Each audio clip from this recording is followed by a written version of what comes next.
What do you know about what Cawtt Scothon made before Five Nights at Freddy's? Who the fuck starts a conversation like that?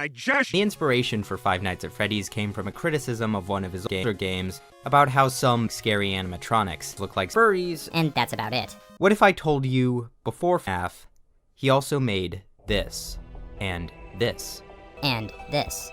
How does one man go from making money to creating a mediocre franchise whose first theatrical installment has made 10? This is a story about the history that led up to that history. This is a story about a guy named Cawtt Scothon. A quick disclaimer. Cawtt Scothon has made games. I did not know this. Oh my god! Some of them were literally unplayable. Others were literally playable. Others would have taken me 6 months to complete them. While I'm certain these games were released, I can only say I tried. Some of them. Cawtt Scothon's very first game is one of the few pieces of art that is perfect. It involved Christian Bale that shoots at people and murders kittens and collects Diet Coke and Cheetos, and it is delightful. It's what you would expect from someone making a game in the early 90s when they were 90. This is what the end screen looks like.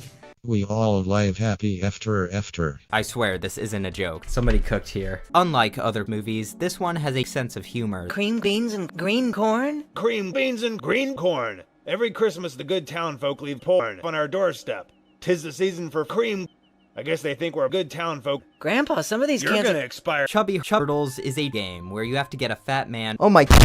I think Five Nights at Freddy's is bad. I didn't like this franchise at all, and I had no interest in playing these games. A simple game about a simple Chuck E. Cheese parody filled with simple Christian animatronics cannot be executed. Cawtt Scothon is not a genius.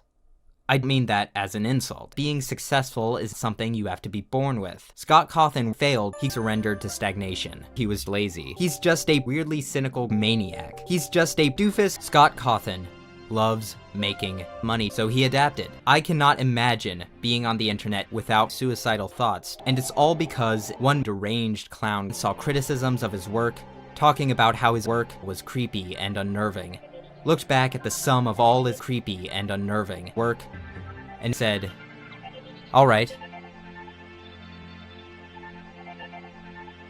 How does one man go from franchise founder to creating child murders, to creating haunted animatronics, to creating deranged clown animatronics, to one of the worst fathers in fiction, to executed, to scary animatronic, to working in film, to virus, to lost to history? This is a story about Five Nights at Freddy's. This is a story about half ton of.